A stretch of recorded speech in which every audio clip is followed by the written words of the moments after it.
and gentlemen, boys and girls, welcome back to another marketing moment. I'm your host, Justin Ward, and we are joined with Dan Sansoni. Awesome. How you doing, Dan? I'm doing well. You killed that. Thanks, man. That was a really good I practiced intro. so hard before doing that. Really? By the way. In the mirror, like 1,000 times. Oh, I could no, tell. I'm just kidding. No, you're natural with that. Yeah, you know. Well, that's actually what we're going to talk about today. Today, we're going to be talking about how important communication is in the world of business, as well as presentation skills and that sort of thing. Both Dan and I actually come from a pretty strong background when it comes to that. So, I mean, I guess we can start with you, man. Like, tell me your story. Like, I'll just tell you my story. I mean, you're lore. like the whole spokesperson of GBMA and all that. So, give us the rundown. Yeah.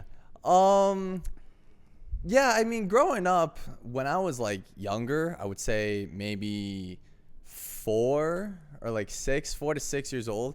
I didn't really have a lot of social skills growing up, I would say. Like, whenever I would introduce myself to people, I would say my name. I would state my name, then spell it. I'd say, hi, my name is Daniel, Daniel. And then for some reason, I would just spell balloon. I don't know why I would do that. It would just spell Balloon. That's it. And I don't know why my social skills lacked like that. But then growing up, I got better at it. I went to therapy for it, speech therapy, for like a couple years, something like that. And then got better at that. And then in elementary school, we used to do these public speeches for like oral communication. Oh, I remember that. And yeah. I remember that. That was fun. And every year, except for grade 7, I made it on to the next round, which was the gym beyond the classroom. And then one year in grade 6, I did a speech on Google, and I managed to get to the next round, like beyond the gym, which that was my first year doing that, and that was fun. I don't even know how I got Google as like a topic. It was just very random because all of my topics were like stuff I was interested in. So it was like grade 4 was video game history, grade 5 was Guinness World Records, grade 6 was Google, grade 7 was YouTube, and then grade 8 I did the history of memes. That was like, I managed to pull that off. I don't know how I did that. Right.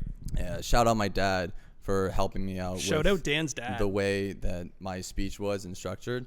Because if I did that on my own, then it would have been hard for me. Because I wasn't really the best when it comes to like writing stuff. I'm better when it comes to speaking. That's why, and also with GBC, that's also helped me with like writing emails and stuff. There's a course in B108, professional communications. Yep. Where most of it is just you write emails, you write cover letters. But that's really helped me sharpen my skill for email communication. Yeah. But in terms of like oral communication, I knew since grade 4, since I was like 9, I was very strong in that. And I'm very thankful for having that skill because it's definitely really helped me throughout my time at George Brown. Whenever I'm in GBMA making videos, that's fun to do. My favorite video, fun fact, is the video that I did of the dancing video. We were promoting for MLSE, and I did the dancing video. I thought of that idea. I was like, I know for a fact this is going to be a banger. This is going to be the best one I did. And it did really well. Yeah. Shout out everybody who helped out with that video. Who helped? I'm thinking Sid, Grace, Parmita, Jessica, Helena, all of those. Yeah, Alexandra was also in the back as well. I'm trying to think because she was in the back for the security. There's a scene where I'm just breakdancing and she was security. But yeah, shout out to all those women for helping us, for helping me with the video. And yeah, but that's basically me when it comes to communication and the way that my career was like in GBC and the GBMA. I've taken those skills of oral communication. I'm able to translate that to a marketing career, and I'm able to create content with those skills. So I'm really happy for that. Yeah. And yeah, hopefully I can succeed with that, and who knows what the future holds. That's great, man. You know, and just touching back on a point that you made earlier, I think George Brown in general does a really good job at helping students with their communication skills, with their public speaking, with that sort of thing, right? Do you think that is something that comes naturally? Like, do you think you're kind of born with that skill set of just being able to stand in front of a camera like we are now, or writing an awesome email? Do you think that's something that you're just kind of born with, or do you think that's a skill that you kind of develop over time? I think when it comes to the email perspective of like how to write emails. That definitely is a skill to learn, because I was not really the best at that when it comes to like professionalism. So then I went through that course, and over time I was able to develop that skill. For oral communication, everyone's different when it comes to like their energy and what they bring out. People are introverted, some people are extroverted. Me, I'm more on the extroverted side. I love being in big groups. And I think over time, if you get used to it, to big crowds, you practice in the mirror, you practice giving that energy, the charisma that you need to present, and it just depends on the speech and what you really talk about. If it's in a topic that you like, I know for a fact you will succeed in speaking on that, because it's stuff that you know. Absolutely. Right? Of course, you're going to be the one to educate everybody and be excited over that, 100%. Trying to think. Yeah, but I think overall, you just develop that. You get used to it. For me, like I said, going back, I was younger. I needed to develop that. I needed to learn how to have conversations, have those social skills. Right. And then eventually, I was able to pick up on the skill of speaking. Yeah. You know what? Yeah, I think that's a great point, because I think a big part of it is, you definitely have to be a specific kind of person for you to develop it quickly.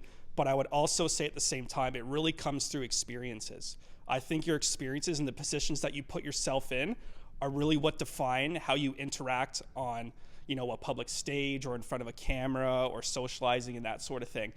Your experiences really define that for you, I think. I think it's really hard to, sit in a room and be very analytical about it and learn, what it takes to be a good public speaker, I guess. I think you really have to be put in that position.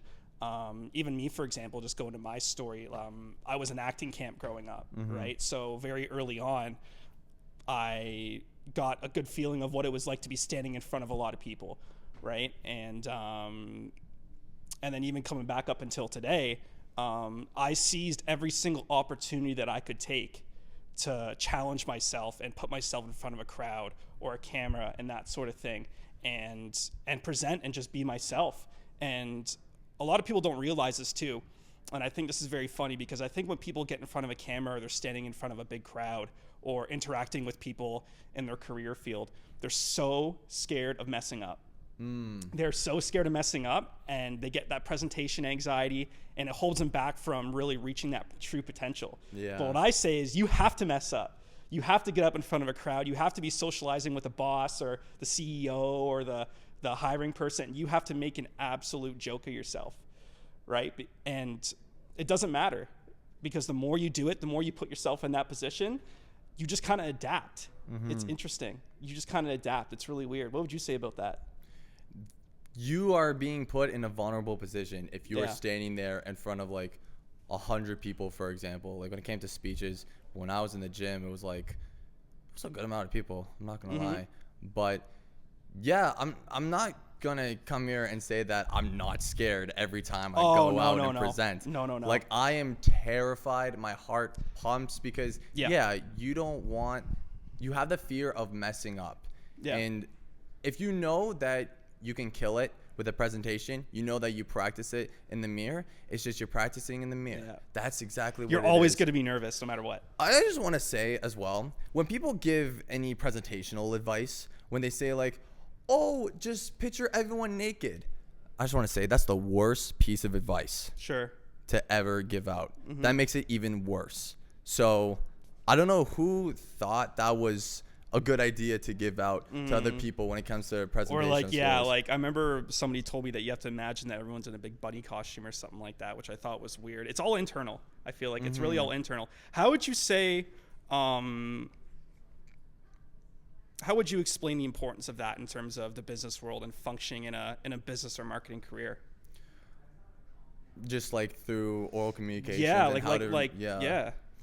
Well, it just depends on what career you want to go into. If you want to go into selling, then you have that skill of being able to understand the product and understand the consumer. Once you're able to distinguish the two, then you're able to sell if you know about the product. If you want to go for a presentational skill approach, then that's just speaking in front of a crowd.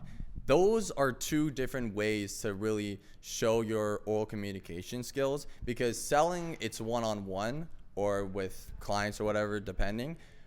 When it comes to presentations, it's a group of people, and I would say that's more terrifying than the selling. And you know what? I think that's the most overlooked, and I think that it's also the most important thing too, because I feel like I don't want to say this is factual, but from my understanding, a large majority of marketing jobs are collaborative, right? And your communication reflects on how easy you are to work with, right? If you can't communicate and you can't, I guess, like speak well and try to really get the point across that you're trying to make, it can disrupt your entire workflow, your entire process of what you're trying to do, right? So it definitely is very important. Yeah, like absolutely. Where do you think you struggle in terms of your public, like speaking or being on camera, right? Because you're on camera a lot, right? I like to tell people that, and I don't mean this in any disrespectful, you're almost like the mascot of GBMA. Like people honestly, like people see you and it's like, that's the guy from GBMA, right? And from what I've seen, Dan, you are like a absolute brilliant presenter, public speaker, communicator, that sort of thing. I must say, where do you think you fell short, and where do you think that majority of people fall short when it comes to public speaking and that sort of thing? First of all, I just want to say I appreciate that message. I was not don't worry about it, expecting man. Don't mention that. it. That really gassed me up a little bit. Yeah, when it comes to like my weakness, of course I have weaknesses. I'm not gonna say I'm the best public speaker of all time. That's a very good question.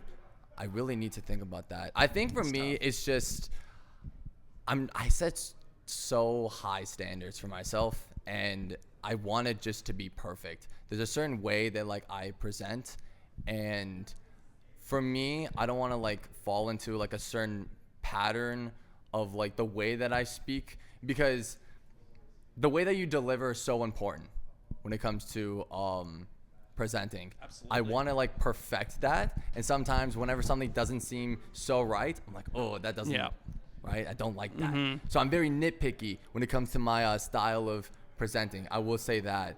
Like you're very hard on yourself, you think? A little too much? I think when it comes to presentational skills, I am very hard on myself. I just want things to be a certain way. I want things to just be perfect, and if it's not, then it is what it is. I really gotta make do with the results that I have.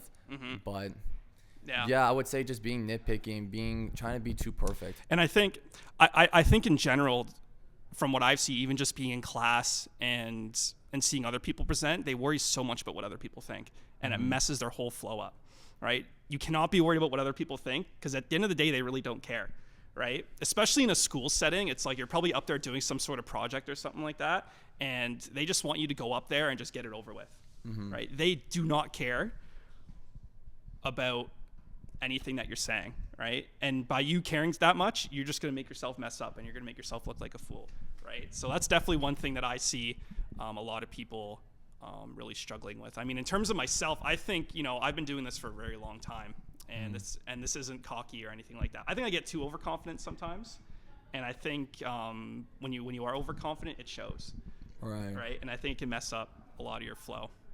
But all right, ladies and gentlemen, that's it. That's all the time we have for today. Thank you so much for joining us on this GBMA Marketing Moment. Be sure to tune in next time. We got lots of cool episodes coming up with some very cool guests. Thank you for tuning in. We'll see you guys next time. Yeah, take care. See ya. Peace.